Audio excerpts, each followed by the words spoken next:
നമ്മൾ ഈ മനുഷ്യരുടെ ഒരു ഭാവം കണ്ടാ തോന്നും ഈ പ്രപഞ്ചം മൊത്തം നമുക്ക് വേണ്ടി മാത്രം പണിതു വെച്ചതാണെന്ന്. സത്യത്തിൽ കോടിക്കണക്കിന് നക്ഷത്രങ്ങളുള്ള ഈ മഹാപ്രപഞ്ചത്തിൽ ഭൂമി വെറുമൊരു കടുകുമണിയാണ്, നമ്മളോ അതിലൊരു പൊടിയും. എന്നാൽ കല്യാണത്തിന്റെ കാര്യം വരുമ്പോഴാണ് ഇതിലും വലിയ കോമഡി. ഒരു കൂരയ്ക്ക് കീഴിൽ കഞ്ഞിയും കുടിച്ച് ഒരുമിച്ച് ജീവിക്കേണ്ടത് രണ്ട് പച്ച മനുഷ്യന്മാരാണ്. അവർക്ക് പരസ്പരം മനസ്സിലാക്കാൻ പറ്റുമോ, സ്വഭാവം ഒത്തുവരുമോ എന്നതിലൊന്നും ഇവിടെ ആർക്കും വലിയ കാര്യമില്ല. പിന്നെയോ കോടിക്കണക്കിന് മൈലുകൾക്കപ്പുറം കിടക്കുന്ന ചൊവ്വയ്ക്ക് ഇവരെ തമ്മിൽ ഒന്നിപ്പിക്കാൻ വല്ല താല്പര്യവുമുണ്ടോ എന്നാണ് നമ്മൾ പ്രശ്നമാണല്ലോ നായരെ.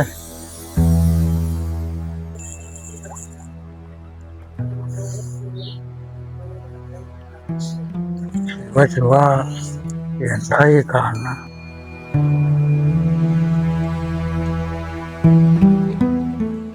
ആകെ പ്രശ്നങ്ങളാണല്ലോ നായരെ. അയ്യോ, എന്താ പണിക്കരെ വേണ്ട കുഴപ്പമുണ്ടോ? കുഴപ്പം മാറ്റാനല്ലേ നായരെ നമ്മളിവിടെ ഇരിക്കുന്നത്.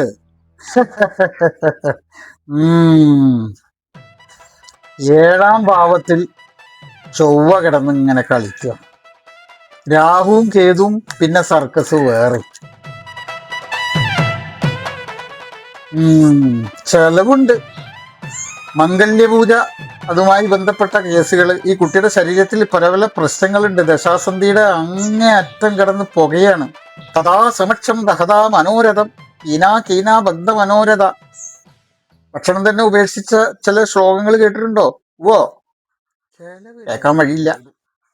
പൈസ ഉണ്ടല്ലോ ഈ കാര്യങ്ങളൊക്കെ ചെയ്യാനായിട്ട്. അപ്പൊ അത് സ്വരൂപിച്ച് കാര്യങ്ങളൊക്കെ റെഡിയാക്കിയിട്ട് ഈ കുട്ടിയുടെ ദശാസന്ധി ആയിട്ട് തീർക്കുക വേണം, ചെയ്യണം. ഈ പ്രശ്നങ്ങൾ മുഴുവൻ തീരണമെന്നുണ്ടെങ്കിൽ ചെലവ് ചെയ്തേ പറ്റൂ. എന്നാലും ഏകദേശം എന്ത് വരും ഗുരുനാഥ? ചെലവെന്ന് പറയുമ്പോ സ്മിർനോഫ് ഒരു ഫുള്ള്, 2 കോഴി, മംഗല്യപൂജക്ക് വേണ്ടിയിട്ടുള്ള എല്ലാ സംഗതികളും വേണം. ശരി ശരി, ആയിക്കോട്ടെ. അപ്പൊ പൂജയൊക്കെ ഞാൻ ഗംഭീരായിട്ട് ചെയ്തോളാം. ഇപ്പൊ നിങ്ങൾ പൊക്കോളൂ. അതെങ്ങനെ വെച്ചാ ചെയ്താ മതി. ആയിക്കോട്ടെ, അതൊക്കെ ഞാൻ ഉഷാറാക്കി തരാം. ആയിക്കോട്ടെ കേട്ടോ. നമ്മുടെ ഒരു നിത്യവരുമാനാണ് ഇപ്പത്. ഇയാളെ പെൻഷൻ വരെ ഞാൻ വാങ്ങും. ജീവിച്ചു പോണ്ടേ. ഭഗവാനെ കാത്തു രക്ഷിക്കണേ. ഹലോ, ശ്രീഹരി അല്ലേ? ശ്രീഹരി, നീ ഒരു കാര്യം ചെയ്യേ, നമുക്ക് വിശദമായിട്ട് കാര്യങ്ങളൊക്കെ സംസാരിക്കാം. കല്യാണം ഏകദേശമൊക്കെ ഞാൻ ആ പാർട്ടിയോട് കാര്യങ്ങളൊക്കെ സംസാരിച്ചിട്ട് ഓക്കെ ആക്കിയിട്ടുണ്ട് കേട്ടോ. അപ്പോൾ എൻ്റെ കാര്യങ്ങളൊക്കെ നീ നടത്തി തരണം. ഞാൻ പറഞ്ഞ എമൗണ്ട് എനിക്ക് കറക്റ്റായിട്ട് കിട്ടണം. എന്നാലാണ് ഇതൊക്കെ നടക്കുകയുള്ളൂ. നിന്റെ കൂതറ പരിപാടികളൊക്കെ എനിക്ക് മാത്രമേ അറിയുള്ളൂ, അവരെ അറിയിച്ചിട്ടില്ല. നീ എന്താണെങ്കിലും ചായക്കടയിലേക്ക് വാ, വിശദമായിട്ട് നമുക്ക് അവിടുന്ന് സംസാരിക്കാം. ശ്രീഹരി, അത് നല്ല കുട്ടിയാണ്, കുഴപ്പമൊന്നുമില്ല. ഞാൻ അന്വേഷിച്ചിടത്തോളം ഇത്ര നല്ലൊരു ബന്ധം ഇനി നിനക്ക് കിട്ടാൻ വഴിയില്ല. നിന്റെ ചില ഏടാകൂടങ്ങളും പ്രശ്നങ്ങളൊക്കെ എനിക്കറിയാം. അതിപ്പോ അവരെ പറഞ്ഞ് ബോധ്യപ്പെടുത്തേണ്ട കാര്യമില്ല. കുരുത്തക്കടിന്റെ അങ്ങേയറ്റാണ് നീ എന്ന് എനിക്ക് നന്നായിട്ട് അറിയാം. അതിപ്പോ അവരെ നമ്മൾ പറഞ്ഞിട്ടില്ല. അപ്പൊ അതുകൊണ്ടാണ് എനിക്ക് തരാനുള്ള കാര്യങ്ങൾ നീ കറക്റ്റായിട്ട് തരിക. എൻ്റെ കാര്യങ്ങൾ നീ സെറ്റ് ചെയ്ത് കഴിഞ്ഞാൽ നിന്റെ കാര്യവും സെറ്റാവും.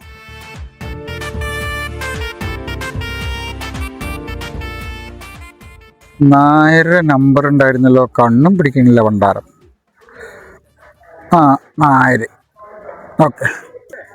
ഹലോ, നായരല്ലേ? നായരെ, ഞാൻ ആ ചെക്കനോട് കാര്യങ്ങളൊക്കെ സംസാരിച്ചിട്ടുണ്ട്. നല്ല പാർട്ടിയാണ് കേട്ടോ. ദുബായിലാണ്. അവന് അത്യാവശ്യം ശമ്പളവും കാര്യങ്ങളും വിഷയങ്ങളൊക്കെ ഉണ്ട്. കുട്ടിക്ക് നിങ്ങൾ എന്താ വേണ്ടിച്ച കൊടുത്താൽ മതി. അങ്ങനെ ഒരു ചോദ്യവും സംഭവങ്ങളൊന്നുമില്ല. കല്യാണമൊക്കെ ചെറുമണ്ഡപത്തിൽ മതി, ചെറിയ രീതിയിലേ. അത് നമുക്ക് എന്താണെങ്കിലും ഞാൻ നടത്തി തരാം. ഞാനല്ലേ പറയുന്നത്. അപ്പൊ നമുക്ക് പറഞ്ഞ കാര്യങ്ങളൊക്കെ ഒന്ന് ശരിയാക്കി കിട്ടണം. ടിക്കറ്റ് ഇന്നത്തെ ആർക്കാ ടിക്കറ്റ് വേണ്ട? ഇന്നത്തെ ടിക്കറ്റ് ആർക്കാ വേണ്ട? സാറെ ടിക്കറ്റ് എടുത്തോളൂ. ഇന്നത്തെ ടിക്കറ്റ് സാറിന്റെ മൊത്തം ഭാഗ്യം കാണണ്ടല്ലോ. ഇന്നത്തെ ടിക്കറ്റ് എടുത്തോളൂ. എത്ര ടിക്കറ്റ് എടുത്ത് കളയും? 50 രൂപയുള്ളൂ. ഒരു 50 രൂപയാണ്. ഒരു കോടിയാണ് ഫസ്റ്റ് പ്രൈസ്. ചേച്ചി ടിക്കറ്റ് വേണോ? ഇന്നത്തെ ടിക്കറ്റ് എടുത്തോളൂ. പോട്ടെ, ഒരു ടിക്കറ്റ് വാങ്ങിക്കോളും. എത്രയാണ്? 50? 50 രൂപയുള്ളൂ ഇന്നത്തെ. ഇത് ബാക്കിയുണ്ടാവോ? അടിക്കും, നിങ്ങൾക്ക് അടിക്കും. ഒരു ഫസ്റ്റ് പ്രൈസ് അടിക്കും. മൊത്തം കാണാണ്ട് ഭാഗ്യം. ശരി, അടിക്കട്ടെ. ഹലോ, ബാധ ഒഴിഞ്ഞില്ലേ? അത് ഞാൻ ഒഴിപ്പിച്ചതാണല്ലോ. അത് ശരി.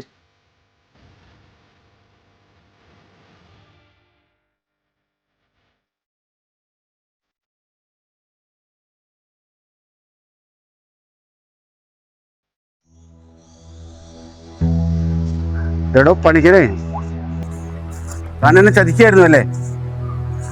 തനിക്കിത് അറിയാമായിരുന്നോ? നേരത്തെ ചെറുക്കൻ അവിടെ ഒരു പെണ്ണും കുട്ടിയും കുടുംബമൊക്കെ ഉള്ളത് ഈ വിവരം തനിക്ക് അറിയായിരുന്നില്ലേ? താൻ എന്നെ ശരിക്കും ചതിക്കായിരുന്നു അല്ലേ? എന്റെ കുട്ടിയുടെ കുടുംബത്തിന്റെ സ്ഥിതി എന്താണെന്ന് തനിക്കറിയാവോ? എന്നോട് ഈ ചതി വേണ്ടായിരുന്നു. നിങ്ങൾ എന്തൊക്കെയാണ് ഈ പറയുന്നത്? നല്ല സുഖമായി സന്തോഷമായി എന്നൊക്കെ പറഞ്ഞിട്ട് കൈ വന്നിട്ട് പോകുന്നതാണല്ലോ. ഇപ്പൊ എന്താ പ്രശ്നം ഉണ്ടായത്? ഇപ്പൊ അവൻ പോയി, അവന്റെ വിവരമില്ല, സംഭവമില്ല, വിഷയമില്ല എന്ന് പറഞ്ഞാൽ ഞാൻ എന്ത് ഉത്തരവാദിത്വം? പിന്നെ അവന് ഭാര്യയും കുട്ടികളുള്ള വിവരങ്ങളൊക്കെ നിങ്ങൾ പോയി അന്വേഷിച്ചിട്ട് നിങ്ങൾ ചെയ്യേണ്ട. അതൊക്കെ നമ്മുടെ ജ്ഞാനദൃഷ്ടിയില് അവര് കുഴപ്പമില്ല എന്ന് തോന്നി, അതുകൊണ്ട് മനോഹരമായിട്ട് കല്യാണവും കഴിഞ്ഞു. പിന്നെ അവൻ ഇട്ടെറിഞ്ഞു പോയത് നിങ്ങളുടെ മകൾക്ക് എന്തെങ്കിലും കുഴപ്പമുണ്ടാവും. ഇനിയിപ്പോ ഒരൊറ്റ പരിഹാരമുള്ളൂ. ഇവൾക്ക് വല്ല കരിമ്പൂരാടം ഉണ്ടോ അല്ലെങ്കിൽ എന്തെങ്കിലും പ്രശ്നം ഉണ്ടോ എന്ന് നമുക്ക് വേറൊരു പ്രശ്നം വെച്ച് നോക്കാം. എനിക്കൊക്കെ ഒഴുപ്പുണ്ടോ? നമ്മളെ പോവാ. ഇത് ആരെ കണിയുണ്ടാണാവോ? മൂന്നാമത്തെ അലവലാതി കേസാണല്ലോ ഇത്. നമ്മളോടാ കളി. പ്രശാന്തേ, ഒരു കാര്യം അങ്ങോട്ട് പറയാം. ഇപ്പൊ നമ്മൾ ഈ പോണ പണിക്കരുണ്ടല്ലോ, സത്യസന്ധനായ പണിക്കരാ. കാര്യമുള്ളത് ഉള്ളതുപോലെ പറയും. അയാളടുത്ത് നമുക്ക് പോയി നോക്കിയിട്ട് പിന്നീടുള്ള കാര്യം പിന്നീട് തീരുമാനിക്കാം. നമസ്കാരം ജോത്സരെ. നമസ്കാരം. എവിടെ കുറെ ആലോചന തന്നെ കണ്ടിട്ട് എന്താണോ പതിവില്ലാണ്ട് ഈ വഴിക്കൊക്കെ കയറിയുന്ന? ഞാന് നമ്മള് പയ്യന്റെ ജാതകം നോക്കാൻ വേണ്ടി വന്നതാണ്. അത് 2-3 പണിക്കന്മാരടുത്ത് പോയി നോക്കിയപ്പോ ചെറിയ ദോഷാണ് എന്റെ കല്യാണം ഒന്നും ശരിയാവില്ല. അപ്പൊ ഗുരുനാഥന്റെ അടുത്ത് വന്നിട്ട് ഇതിന്റെ നിജസ്ഥിതി ഒന്ന് അറിയാൻ വേണ്ടിട്ട് ഇവിടെ പോകുന്നതാണ്. ഗുരുനാഥൻ ഇതൊന്ന് നോക്കിയിട്ട് ഒന്ന് പറയും.